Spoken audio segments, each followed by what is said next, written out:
Assalamualaikum warahmatullahi wabarakatuh. Salam sehat dan sejahtera selalu. Selamat datang kembali di Lingkaran Misteri bersama saya Untung Prasetyo yang pada kesempatan ini akan kembali melanjutkan kisah dari Satrio Wicaksono, di mana pada episode sebelumnya Satrio harus kehilangan Laras demi menyelamatkan 3 pendaki yang dibawa ke alam gaib. Tapi sebelum kita masuk ke ceritanya, jangan lupa untuk terus mendukung channel ini dengan menekan tombol subscribe-nya dan juga tombol like-nya. Nyalakan lonceng notifikasinya dan bantu share link video ini sebanyak-banyaknya. Oke, tanpa berlama-lama lagi, mari kita simak ceritanya.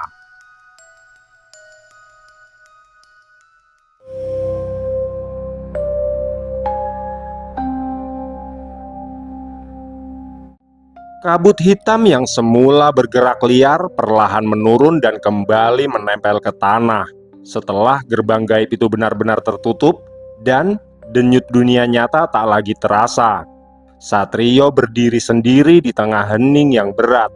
Dia menunduk sejenak sambil memandangi bilah keris Jantaka. Cahaya lembayung yang sejak tadi membungkus tubuhnya perlahan meredup, menyisakan sisa panas yang masih berdenyut di urat nadinya. Ajian Guntur Wulung dia kunci rapat, sementara ajian Sirep Pawening kembali menyelimuti dirinya tipis. Bukan untuk menghilang, melainkan untuk menenangkan ruang yang baru saja dilanda benturan kekuatan besar. Satrio menarik nafas panjang ketika wajah Laras kembali terlintas di benaknya. Bukan sebagai bayangan kehilangan, melainkan sebagai panggilan yang belum selesai. Dia tahu di mana gadis itu berada saat ini, dan dia pun tahu apa yang selanjutnya harus dia lakukan. Tanpa menunggu lagi, Satrio langsung melesat ke arah tempat di mana dia meninggalkan lelaki tua itu, yang sudah lebih dulu dia kalahkan. Dan tidak lama setelah itu, dari balik kabut yang mulai menggumpal muncul siluet dari sosok lelaki tersebut yang masih menggenggam tongkat kayu asemnya. Namun, kini tongkat itu tidak lagi memancarkan bara merah. Energinya menurun, tapi wibawa lelaki itu tetap utuh. "Apa yang akan kau lakukan selanjutnya, Le?" tanya sosok itu dengan wajah yang terlihat tenang. "Aku akan pergi dari tempat ini, Mbah. Tapi sebelum itu, tolong antarkan aku ke tempat di mana Nyai Gandari berada," jawab Satrio dengan tegas. "Jadi kau benar-benar ingin tahu di mana Nyai Gandari berada, Le?" ucapnya bukan bertanya, melainkan menyimpulkan. "Iya, Mbah. Aku harus mengetahui tempatnya sebelum aku pergi dari sini," balas Satrio dengan tenang. "Apa kau masih ingin menyelamatkan gadis itu?" tanya sosok itu lagi. "Benar, Mbah. Aku akan berusaha sekuat tenaga untuk membawa kembali gadis itu ke dunia nyata," jawab Satrio tegas. Sosok lelaki tua itu terdiam sejenak, sorot matanya menajam bukan untuk menilai kekuatan, melainkan untuk memastikan tekad yang berdiri di hadapannya benar-benar tidak tergoyahkan. Setelah itu, dia memutar tubuhnya perlahan dan mulai melangkah ke arah timur wilayah tersebut. Tongkat kayu asam di tangannya diketukkan ke tanah 1 kali, dan seketika ruang di hadapan mereka berubah. Kabut yang sebelumnya menggumpal kini terbelah rapi, membuka jalur sempit yang memanjang di kejauhan. Tanah di jalur itu berwarna lebih gelap, padat, dan memancarkan denyut energi yang berbeda dari wilayah sebelumnya. Setiap langkah di atasnya terasa berat, seolah ruang itu menuntut kesadaran penuh dari siapapun yang melintas. Satrio mengikuti dari belakang tanpa ragu. Keris Jantaka perlahan menghilang, namun denyut halus dari bilah pusaka itu tetap terasa, menandakan bahwa wilayah yang mereka masuki bukanlah tempat biasa. Ajian Sirep Pawening tetap aktif, bukan untuk menyembunyikan diri, melainkan untuk menjaga keseimbangan energi tubuhnya agar tidak ditolak oleh hukum wilayah baru. Semakin jauh mereka melangkah, udara di sekitar berubah menjadi dingin dan padat. Cahaya mulai meredup bukan karena kegelapan, tetapi karena sumber terang di tempat itu memang tidak berasal dari matahari. Di kiri dan kanan jalur, pepohonan hitam menjulang tinggi tanpa daun. Batangnya dipenuhi guratan alami yang sama persis seperti di dunia nyata. Dari dalam tanah, sesekali muncul cahaya redup berwarna kehijauan lalu menghilang kembali. Wilayah itu terasa hidup, namun terjaga. Tidak ada makhluk berkeliaran, tidak ada bisikan, dan tidak ada gangguan. Justru keheningan itulah yang menekan, seolah seluruh tempat sedang mengamati langkah Satrio dengan penuh kesadaran. Setelah berjalan cukup lama, jalur tanah itu berakhir di sebuah dataran luas yang dikelilingi tebing-tebing rendah. Di tengah dataran tersebut, berdiri sebuah bangunan tua berbentuk pendopo besar, beratapkan susunan kayu hitam yang saling mengunci tanpa paku. Pilar-pilarnya kokoh tertancap ke tanah, dan setiap permukaannya terukir simbol-simbol gaib yang berdenyut pelan mengikuti irama wilayah itu sendiri. Aura tempat tersebut langsung terasa berbeda, tidak menekan, tidak mengancam, namun jelas menunjukkan kekuasaan mutlak.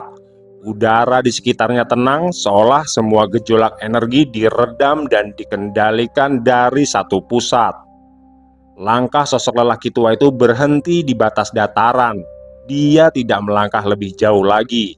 Tongkat kayunya kembali diketukkan ke tanah, dan jalur di belakang mereka perlahan menghilang tertutup kabut yang kembali menyatu dengan wilayah sekitar. "Aku hanya bisa mengantarmu sampai sini, Le," ujar sosok lelaki tua itu. "Tidak apa, Mbah. Ini sudah lebih dari cukup," balas Satrio sambil tersenyum. "Lalu apa yang akan kau lakukan, Le? Apakah kau akan langsung masuk ke daerah kekuasaan makhluk betina itu?" tanyanya lagi dengan wajah ragu. "Tidak, Mbah. Aku akan kembali lagi pada waktu yang berbeda," balas Satrio yang terlihat kembali memanggil bilah keris Jantaka. Setelah keadaan benar-benar kembali hening, Satrio berdiri tegak dengan nafas teratur. Dia memejamkan mata sejenak, lalu memusatkan energi murninya ke satu titik di dalam tubuhnya. Getaran halus merambat dari pusat dadanya, mengalir menyusuri lengan hingga ke telapak tangannya. Dari sanalah bilah keris tanpa warangka itu muncul perlahan. Terbentuk bukan dari logam semata, melainkan dari ikatan energi dan kesadaran yang telah lama menyatu dengan dirinya. Cahaya lembut menyelimuti bilahnya, tidak menyilaukan namun cukup untuk menegaskan keberadaannya di tengah ruang yang sunyi itu. Dengan langkah mantap, Satrio menundukkan tubuhnya sedikit dan menancapkan keris Jantaka ke tanah. Saat ujung bilah menyentuh permukaan bumi, denyut halus segera menyebar, meresap ke dalam lapisan tanah dan ruang di sekitarnya. Tidak ada ledakan, tidak ada gelombang besar. Yang ada hanya getaran tenang yang menandai bahwa tempat itu telah terikat pada keberadaannya. Keris tersebut kini bukan sekedar senjata, melainkan penanda atau jangkar antara ruang dan waktu yang kelak akan memanggilnya kembali. Satrio melepaskan genggamannya perlahan dan memastikan energi yang dia tanamkan tidak mudah terhapus oleh perubahan wilayah tersebut. Dia menatap bilah keris itu sesaat, meyakini ikatannya tersimpan dengan sempurna. Tindakan itu bukan tanpa alasan. Dia tahu jalan yang akan dia tempuh setelah ini tidaklah lurus, dan suatu saat dia akan kembali ke tempat ini pada ruang dan waktu yang berbeda, dengan keadaan yang mungkin telah berubah. Dan ketika saat itu tiba, penanda ini akan menjadi titik pijakan, pengingat sekaligus jalan pulang bagi langkahnya yang belum selesai. "Aku sudah menandai tempat ini dengan energi dari bilah keris Jantaka, Mbah.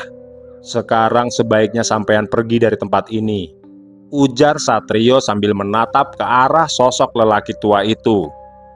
"Baiklah, Le, aku mengerti," balas sosok itu sambil menganggukkan kepalanya. Kau bisa datang kapan saja ke alam tempatku berada, Le. Aku mengakuimu, dan aku sangat menghargai ketulusanmu. Datanglah ke tempatku, aku akan menyambutmu dengan baik. Imbuhnya lagi sebelum pergi meninggalkan Satrio. Sosok lelaki tua itu perlahan menjauh, langkahnya menyatu dengan kabut yang kembali menutup wilayah tersebut. Tidak ada lagi tekanan energi, tidak ada pengawasan yang menahan. Ruang di sekeliling Satrio kembali sunyi, seolah wilayah itu telah melepaskan tanggung jawabnya atas keberadaan manusia di dalamnya. Kini Satrio berdiri sendiri.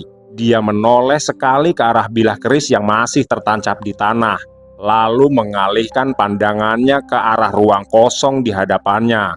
Udara terasa berbeda, tidak berat, tidak pula ringan, melainkan hampa. Dan inilah saat yang dia tunggu sejak langkah pertamanya memasuki wilayah ini. Satrio mengangkat tangan kanannya dan memanggil kembali keris Jantaka. Tanah bergetar halus ketika bilah itu terlepas dari pijakannya, melayang sesaat sebelum kembali pada genggaman tangannya. Cahaya lembayung yang semula tenang kembali berdenyut pelan, menyesuaikan diri dengan kehendak tuannya. Dia menarik nafas panjang, menutup mata dan memusatkan kesadarannya pada satu titik ingatan. Bukan tempat yang baru saja dia lalui, bukan pula wilayah kekuasaan Nyai Gandari, melainkan tempat pertama kali dia terlempar ke pusaran peristiwa ini. Tempat di mana waktu tidak berjalan lurus, tempat di mana Laras kini berada. Seketika energi di sekelilingnya mulai berubah dan tanpa ragu Satrio mengarahkan ujung bilah keris Jantaka ke dadanya sendiri. Tidak ada teriakan, tidak ada keraguan, dan tidak ada niat untuk mengakhiri hidupnya. Tusukan itu dilakukan dengan presisi, cukup untuk memutus batas antara sukma dan kesadarannya, tanpa menghancurkan wadahnya. Pada saat bilah itu menembus tubuhnya, cahaya lembayung meledak keluar bukan sebagai serangan, melainkan sebagai pelepasan. Darah tidak mengalir, tapi yang keluar justru semburan energi murni, berputar cepat dan membungkus tubuh Satrio sepenuhnya. Denyut ajian Guntur Wulung tetap terkunci, sementara ajian Sirpawening bekerja pada tingkat yang lebih dalam, mengaburkan keberadaannya bukan hanya dari makhluk gaib, tapi dari alur waktu itu sendiri. Tanah di bawah kaki Satrio retak membentuk pola melingkar. Udara bergetar lalu runtuh ke dalam dirinya, seolah tempatnya berada di lipat paksa. Pandangan Satrio menggelap sejenak, diikuti sensasi jatuh tanpa arah dengan kecepatan tinggi dan tanpa batas. Dan ketika kesadarannya kembali terbuka, udara dingin yang berbeda menyentuh kulitnya. Dia berdiri di tempat yang tidak asing. Kabut tipis menggantung rendah, tanah terasa lembab, dan denyut ruang di sekitarnya berjalan dengan irama yang tidak teratur. Waktu di tempat itu tidak mengalir maju atau mundur, melainkan berputar pada porosnya sendiri. Ini adalah tempat pertama yang dia datangi, tempat yang telah mengajarinya banyak hal tentang perputaran waktu. Satrio berdiri tegak, keris Jantaka kembali utuh di tangannya tanpa sedikit pun luka di tubuhnya. Namun, denyut di dadanya masih terasa, menjadi pengingat bahwa jalan yang dia tempuh tidak bisa diulang dengan sembarangan. Dia mengedarkan pandangan ke seluruh penjuru tempat itu, membiarkan inderanya menyatu dengan denyut ruang yang tidak berjalan lurus. Kabut tipis menggantung rendah, bergerak perlahan mengikuti putaran waktu yang tak kasat mata. Tanah di bawah kakinya terasa dingin dan lembab, menyimpan jejak energi gelap. Satrio tidak memanggil, tidak pula mengeluarkan energi pencari. Dia memilih diam karena dia tahu tempat ini sangatlah berbahaya. Perlahan Satrio memusatkan perhatiannya ke satu titik yang terasa berbeda dari sekelilingnya. Tepat di bawah sebuah pohon besar yang batangnya hitam pekat, dengan ranting-ranting menjulur tajam seperti cakar makhluk gaib yang membeku. Di sanalah dia melihatnya. Sosok itu berdiri diam membelakanginya. Tubuhnya tampak nyata, namun dikelilingi cahaya tipis yang hampir menyatu dengan kabut. Rambutnya tergerai, tersentuh embun dingin dari ruang yang tidak mengenal waktu. Tidak ada gerakan, tidak ada suara, seolah perempuan itu adalah bagian dari tempat tersebut sejak awal. Jantung Satrio berdetak lebih berat, dan tanpa ragu dia melangkah mendekat. Setiap langkah terasa panjang, seakan ruang di antara mereka menolak dipersingkat. Hingga akhirnya dia berdiri cukup dekat untuk memastikan bahwa yang ada di hadapannya bukanlah bayangan dan juga bukan ilusi. Satrio menarik nafas, lalu memanggil dengan suara yang nyaris tenggelam oleh sunyi. "Ras, Laras," ucap Satrio lirih. Tubuh Laras seketika menegang, dia berbalik cepat, dan dalam satu tarikan nafas mata mereka saling bertemu. Sejenak, dunia seolah berhenti berputar, kabut tertahan di udara, dan denyut waktu di tempat itu terasa membeku. Tanpa berkata apapun, Laras berlari. Langkahnya cepat dan ringan, seperti seseorang yang takut kehilangan untuk kedua kalinya. Dia menghantam dada Satrio dan memeluknya erat, seolah memastikan bahwa sosok di hadapannya benar-benar nyata. "Aku pikir kau tidak akan pernah kembali, Yo," ucap Laras terbata, suaranya pecah oleh tangis yang sejak lama dia tahan. Satrio mengeratkan pelukannya, merasakan dingin tempat itu perlahan menjauh. Di tengah alam yang berputar pada waktunya sendiri, dua kesadaran yang sempat terpisah akhirnya bertaut kembali. Bukan sebagai kebetulan semata, melainkan sebagai jawaban dari jalan yang belum selesai. "Bagaimana dengan Bastian, Alma, dan Lisa, Yo?" tanya Laras sambil menatap wajah Satrio lekat-lekat. "Mereka sudah keluar dari alam gaib, Ras. Mereka selamat," balas Satrio sambil tersenyum. "Syukurlah, Yo. Lalu, apakah kau telah menemukan tempat keberadaan Dewi?" tanya Laras penasaran. "Iya, Ras. Aku sudah tahu tempat di mana dia berada. Maka dari itu, kita harus secepatnya kembali ke dunia nyata melalui jembatan itu, Ras," jawab Satrio menjelaskan. Mendengar hal itu, Laras hanya terdiam. Baginya, apa yang dikatakan oleh Satrio bukanlah hal yang baik, karena dia tahu ketika mereka melewati jembatan gaib itu, maka perpisahan akan kembali terjadi. Satrio sudah pasti akan kembali ke dunia nyata di waktu dan tempat yang berbeda dengan Laras. Laras tetap diam di dalam pelukan Satrio, tangannya tidak melemah tapi justru semakin erat mencengkeram punggungnya, seolah berusaha menahan sesuatu yang tak terlihat. Nafasnya belum sepenuhnya teratur dan sorot matanya berubah, tidak lagi dipenuhi kelegaan semata, melainkan kegelisahan yang tumbuh perlahan. Dia memahami makna jembatan gaib itu lebih dari siapapun. Satrio merasakan perubahan itu. Getaran halus di tubuh Laras memberi isyarat bahwa kesadarannya telah melangkah jauh dari sekedar pertemuan kembali. Dia tidak memaksa, tidak pula menguatkan dengan kata-kata. Dia hanya membiarkan keheningan bekerja, karena di tempat seperti ini, keheningan seringkali lebih jujur daripada suara. Kabut di sekitar mereka bergerak perlahan membentuk alur yang memanjang ke satu arah. Tanah di bawah kaki Satrio berdenyut pelan, seakan merespon niat yang telah tertanam di dalam dirinya sejak awal. Di kejauhan, ruang terlihat sedikit terbuka, menyingkap jalur samar yang memantulkan cahaya pucat. Itulah arah menuju ke gubuk tempat Satrio dan Laras bertemu untuk pertama kalinya. Laras melepaskan pelukan itu perlahan, wajahnya tertunduk, rambutnya menutup sebagian pandangannya. Namun sorot matanya tetap tertuju pada jalur di kejauhan. Dia berdiri sangat dekat dengan Satrio, namun jarak yang akan tercipta di antara mereka telah terasa, bahkan sebelum langkah pertama diambil. Waktu di tempat itu kembali berputar dengan ritme yang lebih berat. Setiap detik seakan menekan, mengingatkan bahwa pertemuan ini tidak dimaksudkan untuk bertahan lebih lama. Kehadiran mereka di satu poros yang sama telah mengganggu keseimbangan, dan alam antah berantah itu perlahan menuntut keputusan. Satrio menggenggam tangan Laras. Sentuhan itu sederhana namun penuh makna, seperti sebuah janji yang tidak diucapkan. Dia menatap jalur cahaya di depan mereka, lalu kembali memusatkan kesadarannya agar ruang tidak runtuh sebelum waktunya.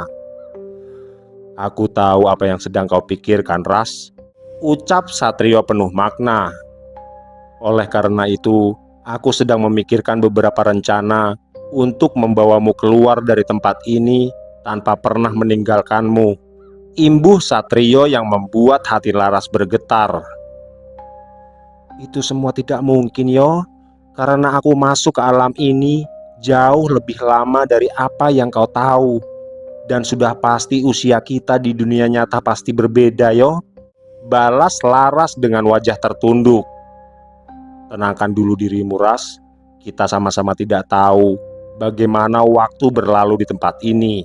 Dan aku yakin kita bisa hidup bersama di dunia nyata," ucap Satrio sambil memeluk erat tubuh Laras. "Sekarang siapkan dirimu, Ras, karena sebentar lagi kita akan menghadapi makhluk-makhluk gaib itu," imbuh Satrio meyakinkan.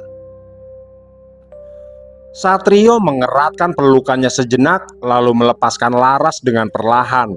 Tatapannya mengeras bukan karena amarah, melainkan karena kesadaran penuh bahwa tempat itu tidak akan membiarkan mereka pergi begitu saja.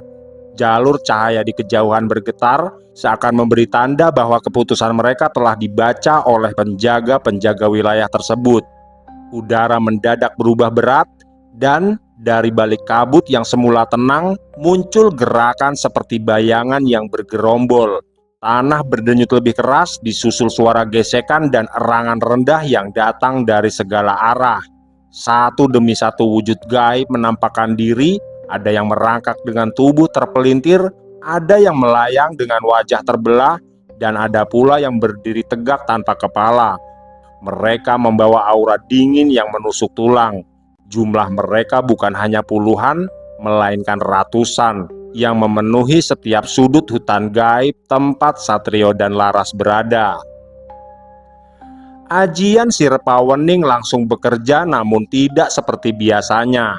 Energinya menyelimuti Satrio dan Laras sebagai lapisan perlindungan tipis, menahan serangan langsung agar tidak menembus tubuh mereka. Namun, ajian itu gagal menghapus keberadaan mereka dari penglihatan makhluk-makhluk gaib itu. "Kau harus bertahan, Ras. Sebisa mungkin kita harus memenangkan pertempuran ini dalam satu waktu. Karena aku tidak yakin jika ajian Sirpawening akan dapat melindungi kita lagi kalau kita kalah saat ini," ujar Satrio dengan tegas. "Aku mengerti, Yo," balas Laras dengan penuh keteguhan. Satrio melangkah maju, menempatkan tubuhnya sedikit di depan Laras. Keris jantaka bergetar keras di tangannya, memancarkan cahaya lembayung yang kini bercampur kilat hitam. Setiap ayunan keris memutus wujud gaib yang mendekat, bukan dengan ledakan besar, melainkan dengan tebasan bersih yang mengurai bentuk mereka menjadi serpihan energi yang segera diserap kembali oleh tanah. Laras tidak tinggal diam. Dia mengangkat kedua tangannya, dan ruang di sekelilingnya merespon. Kabut memadat membentuk gelombang yang menghantam barisan makhluk gaib dan menghentikan laju mereka sesaat. Namun, setiap yang tumbang segera digantikan oleh yang lain. Serangan pun datang lebih dahsyat dari segala arah. Makhluk-makhluk itu mencoba mencengkram, menggigit, dan menembus lapisan perlindungan. Ajian Sirpawening berdenyut keras, menahan tekanan yang terus meningkat. Setiap benturan membuat tubuh Satrio dan Laras terdorong mundur, namun tidak satupun serangan langsung yang berhasil melukai mereka. Satrio mengunci ajian Guntur Wulung sepenuhnya. Kali ini, kekuatan itu dilepaskan bukan sebagai ledakan, melainkan sebagai aliran terarah. Petir hitam menyambar tanah, menjalar seperti urat nadi, memusnahkan puluhan makhluk gaib dalam satu tarikan energi. Cahaya menyilaukan sesaat lalu padam, menyisakan bau hangus yang tidak berasal dari daging. Ruang mulai berputar lebih cepat, menandakan bahwa para penjaga mencoba menutup jalur cahaya di kejauhan. Laras merasakan perubahan itu lebih dulu. Dia mengalihkan fokusnya, menahan putaran makhluk-makhluk gaib tersebut. Tubuhnya bergetar, namun dia bertahan menyatu dengan ritme tempat itu untuk melawan kehendaknya sendiri. Satrio kembali berdiri di samping Laras. Punggung mereka saling bersentuhan, membentuk satu poros di tengah kepungan. Setiap gerakan mereka kini seimbang. Satrio membuka jalan dengan keris jantaka, sementara Laras menahan dan mementahkan arus makhluk yang mencoba menutup jalur tersebut. Pertempuran itu tidak berlangsung cepat. Setiap detik terasa panjang. Setiap langkah harus dibayar dengan tenaga dan kesadaran. Tapi di tengah kepungan ribuan makhluk gaib, satu hal yang menjadi jelas. Tempat itu tidak lagi hanya menghadapi satu penantang, melainkan dua kesadaran yang telah memilih untuk berjalan bersama. Mereka harus menantang seluruh penjaga alam antah berantah itu. Tekanan dari segala arah mulai menggila. Makhluk-makhluk gaib itu tidak lagi menyerang secara terpisah, melainkan berlapis, bertumpuk dan memadat seperti arus pasang yang hendak menelan poros di tengahnya. Ajian Sirpawening berdenyut keras, menahan cengkraman-cengkraman yang nyaris menembus lapisan perlindungan. Setiap kali lapisan itu bergetar, dada Satrio ikut terasa sesak, seolah ruang itu sendiri mencoba meremukkan kesadaran mereka. Cahaya lembayung dari keris jantaka mulai menipis, bukan karena melemah, melainkan karena terus dipaksa menyelaraskan diri dengan putaran kekuatan yang semakin liar. Satrio memusatkan sisa energinya, membuka jalan lurus ke arah gerbang cahaya yang kini berdenyut tidak beraturan. Setiap tebasan menjadi lebih singkat dan lebih presisi, memotong jalur seperlunya tanpa membuang tenaga. Laras berdiri setengah langkah di belakang Satrio, menahan arus makhluk yang mencoba menutup kembali celah yang telah dibuka. Tangannya gemetar, namun sorot matanya tetap fokus. Kabut yang dia kendalikan kini bercampur dengan cahaya pucat, membentuk dinding sementara yang menahan kepungan. Setiap kali satu dinding runtuh, dia membentuk dinding lain, memaksakan kehendaknya pada tempat yang telah lama menjadi bagian dari dirinya. Tidak lama berselang, Satrio meraih tangan Laras erat-erat, dan dengan satu dorongan terakhir, dia mengerahkan seluruh sisa kendali ajian Guntur Wulung ke tanah di hadapan mereka, bukan sebagai serangan, melainkan sebagai hentakan pemutus. Gelombang energi menyapu jalur di depan mereka, memaksa makhluk-makhluk gaib tersebut terhempas menjauh dalam satu tarikan nafas. Tanpa menoleh, Satrio dan Laras berlari. Setiap langkah terasa berat, seakan mereka melawan arus air yang mengalir berlawanan arah. Gerbang cahaya membesar di hadapan mereka, memancarkan cahaya putih keemasan yang hangat, sangat kontras dengan dingin yang selama ini membungkus tubuh mereka. Pada langkah terakhir, ruang di belakang mereka seolah runtuh, menutup jalur dengan dentuman yang memekakan kesadaran. Saat mereka menembus gerbang itu, pandangan mereka seketika terhapus. Tidak ada jatuh dan tidak ada hentakan. Yang ada hanya keheningan singkat, lalu hembusan angin yang lembut menyentuh wajah mereka. Ketika kesadarannya kembali utuh, Satrio mendapati dirinya berada di atas tanah yang padat dan hangat. Laras terdiam, matanya menyapu ke sekeliling, dan nafasnya tertahan saat ingatan lama bangkit kembali. Di antara pepohonan itulah pertama kali dia melihat Satrio, tempat di mana pertemuan sederhana berubah menjadi awal dari jalan yang tidak pernah dia bayangkan. Satrio menggenggam tangan Laras, memastikan bahwa dia benar-benar berada di sana, di tempat yang sama, menuju ke jembatan gaib yang akan menjadi jalan mereka pulang ke dunia nyata. "Kita berhasil, yo," ucap Laras sambil tersenyum. "Iya, Ras. Sekarang sebaiknya kita bicarakan semua di gubuk itu," balas Satrio penuh kehangatan. Di gubuk sederhana tempat Laras tinggal, yang dulu juga pernah menjadi tempat Satrio terbaring ketika tubuhnya terluka parah, suasana terasa berbeda.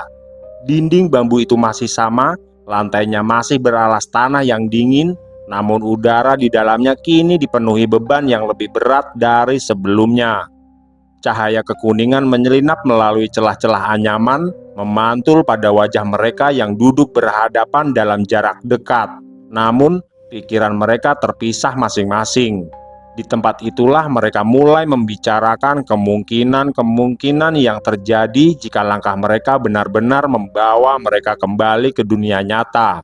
Kemungkinan tentang waktu yang tidak sejalan, tentang ruang yang memisahkan, dan tentang kenyataan bahwa kepulangan tidak selalu berarti kebersamaan. Setiap bayangan masa depan yang muncul terasa seperti potongan jalan yang tidak pernah benar-benar mereka pilih, tapi harus mereka hadapi. Laras kembali terdiam, pandangannya tertuju ke lantai tanah di bawah kakinya. Jemarinya saling menggenggam tanpa sadar. Di balik ketenangannya ada rasa kehilangan yang mulai mengendap. Bukan kehilangan yang telah terjadi, melainkan kehilangan yang dia rasakan sebelum perpisahan itu datang. Kesadaran bahwa Satrio mungkin akan kembali ke dunia yang tidak lagi menyediakan ruang bagi dirinya. Dan itu membuat dadanya terasa sesak. Sementara itu, Satrio duduk dengan tubuh sedikit condong ke depan. Tatapannya kosong, namun pikirannya bekerja tanpa henti. Dia menimbang setiap pilihan yang tersisa, menyadari bahwa apapun keputusan yang dia ambil akan meninggalkan jejak yang tidak bisa dihapus.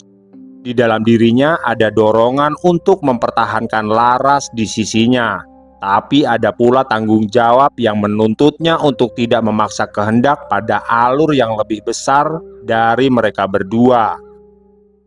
Keheningan kembali menguasai gubuk itu.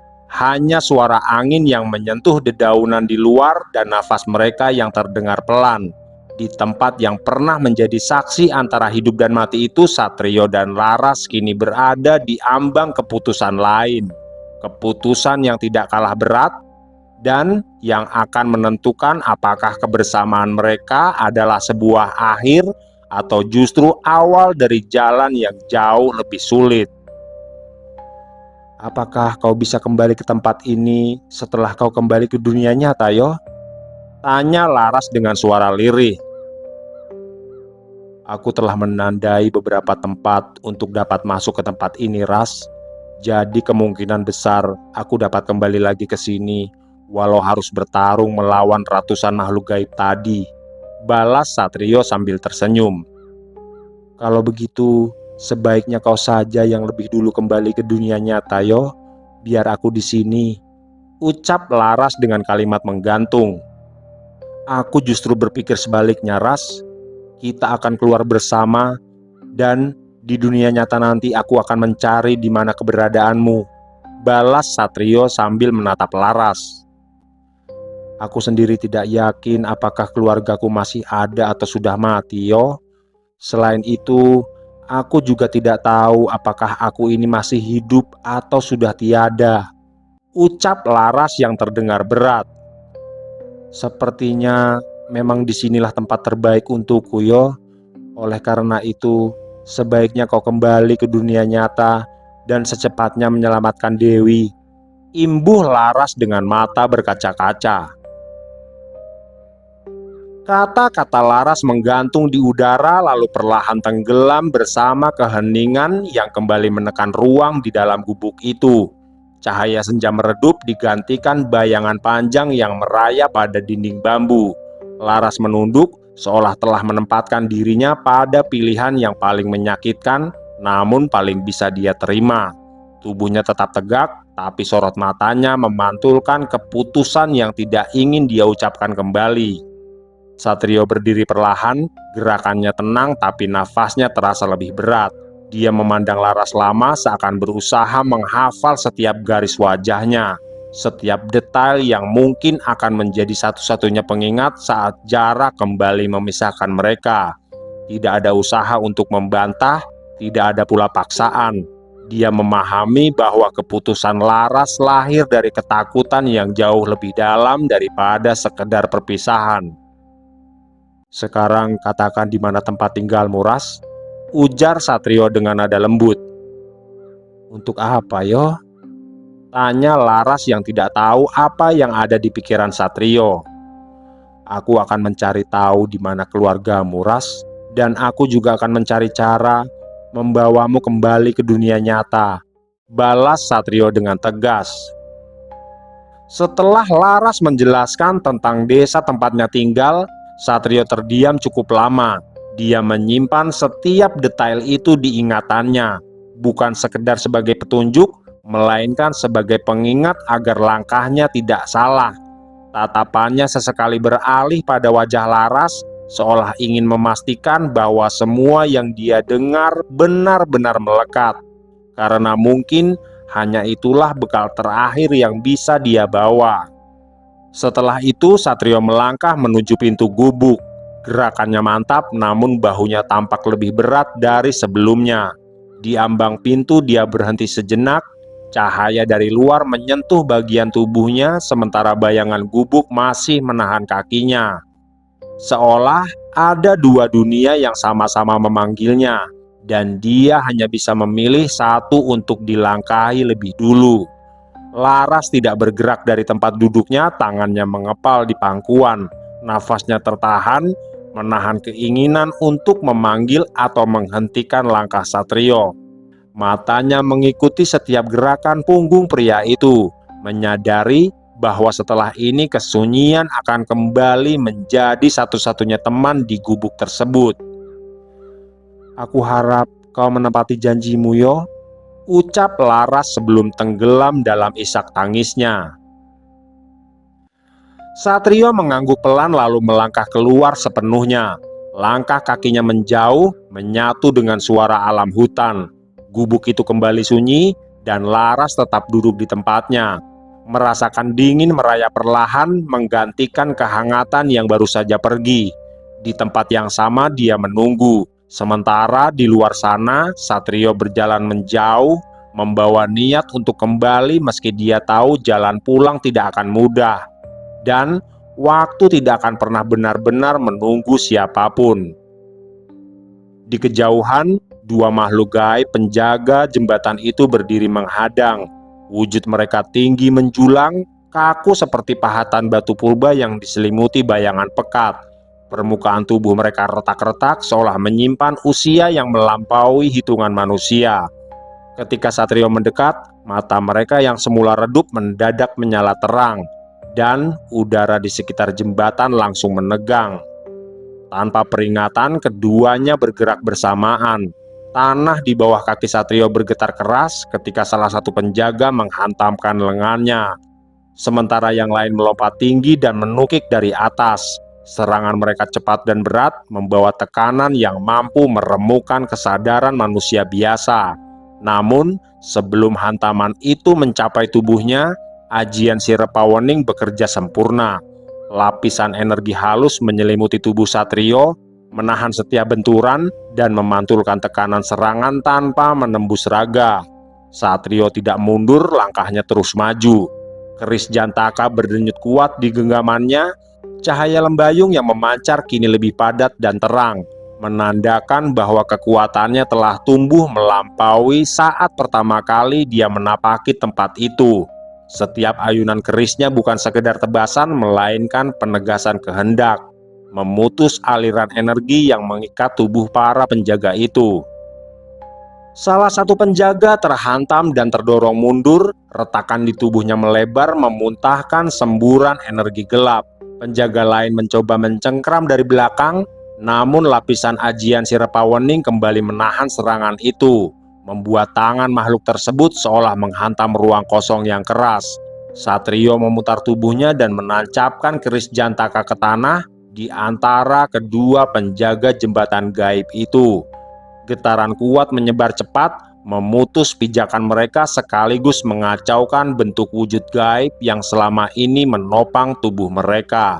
Dalam satu hentakan terakhir, Satrio melepaskan dorongan energi murni yang membuat kedua makhluk itu terhempas ke belakang, runtuh dan terurai menjadi bayangan yang terserap kembali ke dalam tanah. Keheningan kembali turun dan jembatan gaib di hadapan Satrio bergetar pelan karena tidak ada lagi penghalang. Satrio melangkah maju, menyusuri jembatan itu dengan keyakinan baru. Pertempuran singkat tersebut menjadi penegasan bahwa jalan pulang ke dunia nyata tidak lagi dapat menolaknya. Satrio berhenti sejenak di hadapan gerbang cahaya yang mulai terbentuk. Dia menoleh ke arah hutan tempat di mana Laras berada. Di dalam hatinya dia menegaskan niat yang tidak dia ucapkan dengan suara. Niat yang terus berkata, jika di dunia nyata nanti dia akan mencari jejak Laras, menelusuri desa tempat gadis itu tinggal, dan kembali ke gubuk itu apapun yang harus dia bayar. Karena tempat itu tidak lagi sekedar persinggahan, melainkan janji yang belum terpenuhi. Dengan langkah mantap, Satrio menapaki jembatan gaib itu hingga mencapai ujungnya. Cahaya yang semula tampak tenang tiba-tiba berubah liar ketika tubuhnya menyentuh batas terakhir. Dalam sekejap, seluruh ruang di sekelilingnya runtuh. Cahaya menyelimutinya dengan paksa, menarik tubuh dan kesadarannya sekaligus, seolah dia diseret masuk ke dalam pusaran yang tidak memberi kesempatan untuk bertahan. Tubuh Satrio terhempas keras, dia berputar cepat, kehilangan arah dan pijakan, seperti terseret arus kuat yang berputar tanpa pusat. Atas dan bawah melebur, depan dan belakang tidak lagi bermakna. Tubuhnya melayang tak tentu arah, dihantam gelombang energi berlapis yang saling bertabrakan. Setiap putaran terasa seperti benturan antara ruang dan waktu, menekan kesadarannya hingga nyaris terlepas dari raganya. Ajian Sirapawening masih menyelimuti tubuhnya, menahan tekanan agar tidak menghancurkan dirinya dari dalam. Namun, perlindungan itu hanya mampu menjaga bentuk, bukan menenangkan guncangan. Satrio merasakan satu hentakan besar jauh lebih kuat dari sebelumnya, seakan tubuhnya dilempar keluar dari pusaran tersebut. Setelah guncangan hebat itu berhenti, lalu semuanya sunyi. Tidak ada suara dan tidak ada tekanan. Kesunyian datang mendadak, begitu mutlak hingga terasa asing. Tubuh Satrio terbaring diam, nafasnya berat namun teratur. Dan perlahan kesadarannya kembali utuh. Dia membuka mata dengan hati-hati. Pandangan pertama yang dia tangkap membuat tubuhnya menegang. Langit-langit kayu dengan ukiran halus terlihat jelas di atasnya. Aroma samar bunga dan dupa yang sudah dikenalnya memenuhi udara, dan cahaya lampu temaram jatuh lembut dari sudut ruangan. Satrio terdiam. Dia telah kembali, bukan ke hutan, bukan pula ke jalur gaib, melainkan ke dalam kamar Dewi. Tempat di mana perjalanannya pertama kali berubah menjadi pertaruhan antara dunia nyata dan alam gaib. Perlahan Satrio menggerakkan tubuhnya. Otot-ototnya terasa kaku seolah baru saja dilepaskan dari tekanan yang sangat lama. Dia duduk lalu berdiri dengan hati-hati, memastikan keseimbangannya benar-benar kembali. Aura gaib yang semula masih berdenyut di sekelilingnya perlahan dia kendalikan, hingga hanya tersisa getaran tipis yang nyaris tak terasa. Setelah itu, dia melangkah menuju pintu kamar dan membukanya perlahan. Suara engsel kayu terdengar pelan, namun cukup untuk memecah kesunyian rumah itu. Satrio keluar dari dalam kamar Dewi, menyusuri lorong sempit yang mengarah ke ruang tamu. Setiap langkahnya terasa nyata, berat dan menenangkan. Tidak ada pusaran, tidak ada kabut, yang ada hanya lantai rumah yang dingin di bawah telapak kakinya dan aroma khas rumah yang sudah dia kenal. Saat dia tiba di ambang ruang tamu, pandangan Satrio langsung tertuju pada dua sosok yang berdiri tidak jauh dari sana, Pak Darjo dan Pak Bagio. Keduanya masih berada di tempat yang sama setelah Satrio menghilang di dalam kamar Dewi. Wajah mereka pucat dan sangat terkejut begitu melihat Satrio berdiri di hadapan mereka. Mata Pak Darjo membelalak, sementara Pak Bagio refleks mundur setengah langkah. Bagi mereka, Satrio telah lenyap di hadapan mata sendiri, ditelan cahaya dan pusaran gaib tanpa sisa. Tapi kini sosok yang sama berdiri kembali, utuh, bernapas, dan menatap mereka dengan tenang. Keheningan sesaat menyelimuti ruang tamu sebelum napas Pak Darjo terdengar tercekat, seolah pikirannya belum sepenuhnya menerima apa yang sedang dia lihat. Apa kamu benar-benar Mas Satrio?" tanya Pak Bagio dengan suara bergetar. "Iya Pak, ini saya," balas Satrio dengan tenang. Satrio berhenti beberapa langkah dari mereka. Sorot matanya tenang yang membuat Pak Darjo dan Pak Bagio merasa seakan berhadapan dengan orang yang sama, tapi tidak sepenuhnya serupa dengan Satrio yang mereka kenal sebelumnya. "Jangan takut Pak, ini saya Satrio," ucapnya lagi menegaskan. "Bagaimana bisa kamu menghilang begitu saja Mas?"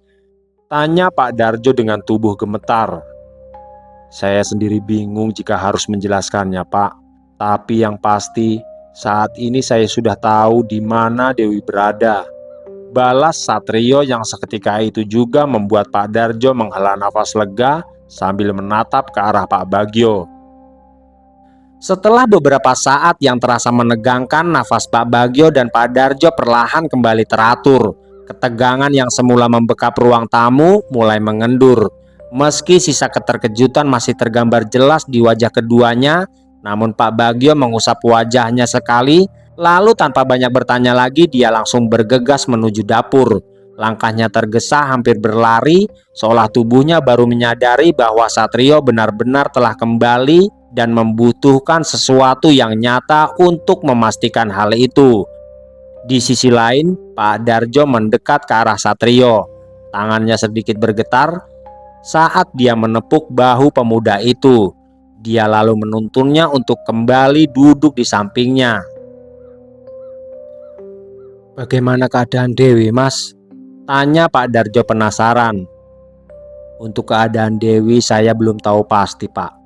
Tapi saat ini dia berada di alam gaib bersama sosok makhluk perempuan yang bernama Nyai Gandari," jawab Satrio menjelaskan. "Nyai Gandari," gumam Pak Darjo yang seakan pernah mendengar nama itu. "Apakah sampean tidak bertemu langsung dengan Dewi, Mas?" tanya Pak Darjo lagi. "Tidak Pak, tapi saya melihat Dewi dibawa oleh sosok makhluk perempuan itu," jawab Satrio dengan tenang. "Oh iya Pak, apakah dulu Bapak pernah melakukan ritual di sebuah gunung besar?" tanya Satrio yang membuat Pak Darjo tersentak. "Tidak Mas, saya tidak pernah melakukan itu.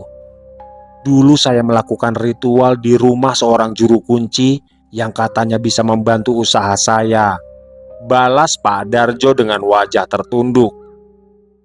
"Baiklah Pak, yang penting Bapak sudah menjelaskan. Sekarang sebaiknya kita pikirkan cara untuk kembali ke alam gaib, tempat di mana Dewi berada saat ini," ucap Satrio dengan tenang. "Kalau boleh tahu memangnya di mana Dewi berada Mas?" tanya Pak Bagio dari arah dapur sambil membawa beberapa gelas air minum. "Saat ini Dewi berada di Gunung Slamet Pak," jawab Satrio yang membuat Pak Darjo dan juga Pak Bagio terkejut mendengarnya. "Apa jangan-jangan hal ini disebabkan karena Dewi pernah melakukan sesuatu yang terlarang di gunung itu Pak Darjo?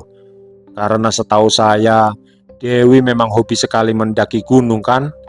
sahut Pak Bagio yang membuat keadaan semakin tegang.